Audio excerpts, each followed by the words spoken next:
What's up, drumheads? Now I know what you're thinking. Brandon, that tan line on your neck is freaking ridiculous. It's from wearing a wetsuit. I've been surfing a lot lately. Honestly, it's like the greatest thing in the world. There's no better feeling than when you're riding down the face of the wave and you just feel all this raw power underneath. Nobody cares. What? Nobody cares about your surfing. This is a drum channel. I'm just trying to tell my subscribers what I've been up to lately. They're not your subscribers. What are you talking about? According to YouTube, 80% of the people who watch your videos are not subscribed. 80%. Yeah. That's fucked up. It is. Alrighty, what were we talking about? Rim shots. No, the other type of rim shot. That's a cross stick. A rim shot.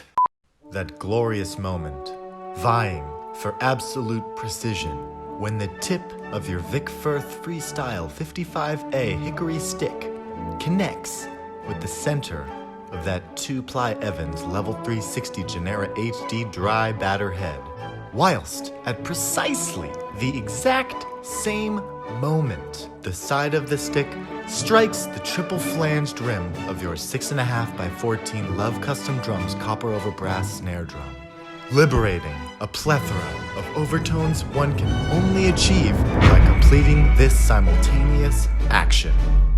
A rim shot is born. Wow. That's pretty dramatic right there. I don't know how this video is gonna go. I don't really know what I'm gonna talk about. But I know that for a while, I've been wanting to talk about rim shots. I'm trying to think back to when I learned how to play rim shots. It's something that I don't have to think about now, but there's definitely a time when I had to think about it, and it's freaking tough and weird to hit the head and the rim at the same time, and sometimes you miss, you hit the rim. And I think it's a really important time in a drummer's journey when they learn the power of the rim shot. I've still discovered things about the rim shot, and I've been playing drums for, I don't even know. It was just my 26th birthday. Started playing when I was 10, so 16 years. And I'm still trying to play rim shots a certain way. So this is gonna be a scattered video. I'm just gonna ramble, but just bear with me, and we're gonna talk about the freaking rim shot.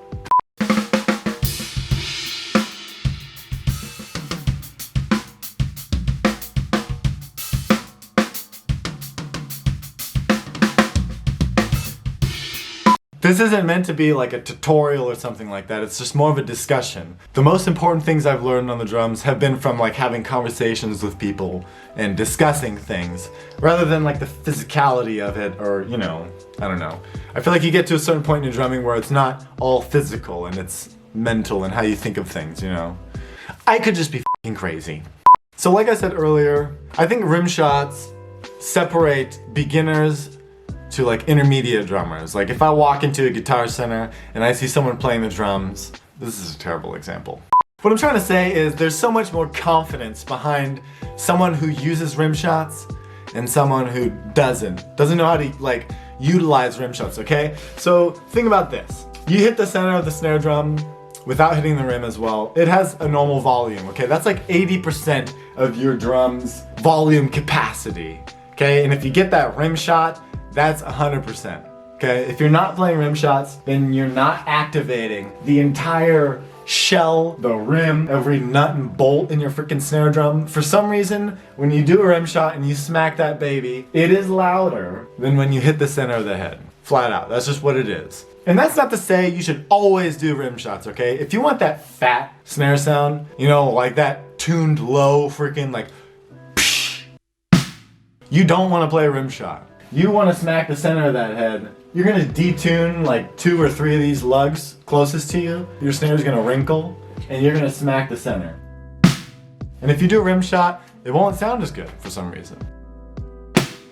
Right? I don't know. So fat snare sound, no rim shot. You tune your snare high and poppy and you smack the rim shot. Dude, everyone in church is going to be deaf. Okay, which brings me to my next point. I've played lots of gigs where it's a small, tiny room, and I played the same way I usually did.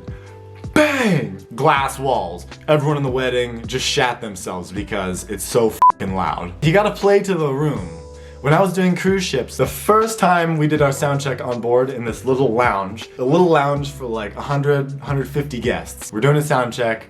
We play the first song. Sound lady, she's like, stop. I'm like, what? She's like, you're playing way too loud. I'm like, what? She's like, this is a small venue, like you're playing super loud. I was like, I'm not playing super loud. What drummer wants to hear that? What drummer wants to hear a sound person tell them, you're playing too loud, like play quieter? That's like the worst thing a drummer ever wants to hear. But the truth is, you gotta learn how to play quieter. And that's what I did for the next 8 months on the cruise ship, is I learned how to play to the room, how not to play rim shots every time, which sucked. It freaking sucked. But it really helped me play more dynamically. It helped me listen to the band. It helped me realize that I'm not the only musician in the room. And it helped me for future gigs because every time I showed up, I looked at the venues differently. If it's a big open amphitheater, you know, then sure, you can smack the snare drum as loud as you want. But some of us don't make it to the big leagues and we have to play at the local pub. Can't do rim shots at the local pub. Actually, this brings me to like my third segue now. You can play rim shots. You don't have to play a loud rim shot. You can play a quiet rim shot. Think of it in terms of like stick height, okay? If you're gonna bring your stick up here, you're gonna smack the snare, boom! It's gonna be loud. But you can still hit the center of the drum and the rim, even if you only raise your stick like an inch.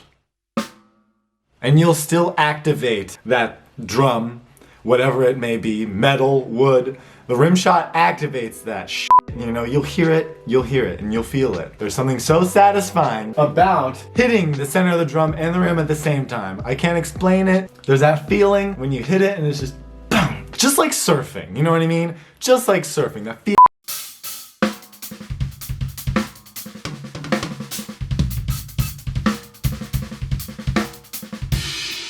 In terms of learning how to play rim shots consistently, I hate to say it, but I guess it's just a repetition thing. You know, you obviously want to make sure that your snare drum is at the correct height. You want to make sure you're sitting at the correct height with like a 90-degree angle with your knee.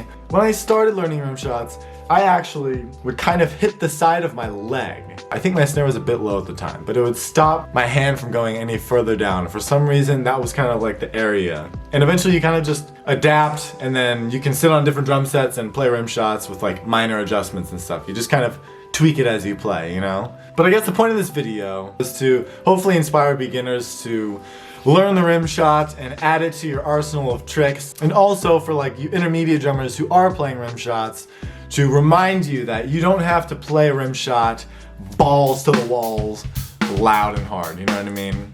Maybe try those dynamic rim shots. Try to play them a bit quieter, softer, and, you know, separate them a bit. That way you can play super quiet ghost notes and quiet rim shots, and a little bit louder ghost notes and louder rim shots, you know? I'm trying to work on those dynamics within my playing and just play the notes and the volume of notes that I want to. Because yeah, I guess that's all drumming is at the end of the day. Thank you guys for watching. Thanks for being here. We're at 80,000 subscribers now, which is freaking sick. Don't forget to check out brandonscottdrums.com. I got some lessons on there. And also, last week I made a pretty fun video, like drumming expectations versus reality. I had a lot of fun shooting it, making it like kind of cinematic, you know. I'll put a link to that somewhere up here. Anyways guys, I hope you're well. Hey, coronavirus is still fucking happening, okay? My wife, she's a doctor, she's telling me about it, and it's happening again. I know it sucks. And the elections are coming up too, dude. Don't even get me started. I'm gonna end this now.